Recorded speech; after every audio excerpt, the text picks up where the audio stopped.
Liste dans les mains et chariot à proximité, pas de doute, le grand rallye des achats de fournitures scolaires a commencé.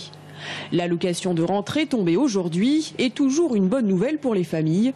Pour cette maman de 3 enfants, le petit coup de pouce financier s'élève à plus de 700 €. C'est largement suffisant, ça me permet vraiment de payer. Et je vous dis, les courses de rentrée scolaire, les vêtements et en plus une activité scolaire pour l'année. Donc c'est vraiment, ça pallie à tout en fait. Est-ce qu'on est aussi tenté de leur faire un peu plaisir aussi sur certains trucs? Un peu plus, oui, parce que c'est vrai que ça aide un peu, donc on a tendance à lâcher un peu plus la bride quand même. Et est-ce que tu as pu négocier avec maman pour avoir des, je sais pas moi, des crayons Star Wars, des choses comme ça? Les classeurs, on a les choses du foot. Pour cette rentrée 2017, le montant de l'ARS pour un enfant entrant en primaire sera d'un peu plus de 360 €. Pour un collégien, plus de 380 €. Et enfin, pour un lycéen, près de 400 €. Mais parfois, le budget est vite dépassé, alors il faut faire des choix. Là, j'ai gaspillé une 50aine d'euros dans les vêtements et les chaussures. Là, les fournitures, je vais voir les prix. Est-ce que pour autant, on rachète tout à chaque rentrée scolaire? Non. Comme les tabliers, moi j'ai 3 filles, 3 garçons, je réutilise.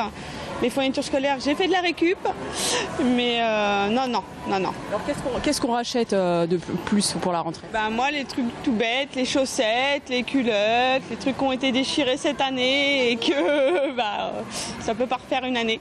Avec un coût de scolarité en augmentation, plus 0,83% cette année, et un budget moyen de 150 € pour un enfant de CP, à plus de 400 € pour un lycéen, la période des achats de fournitures scolaires reste toujours une bonne opération en termes de chiffre d'affaires pour les grandes surfaces.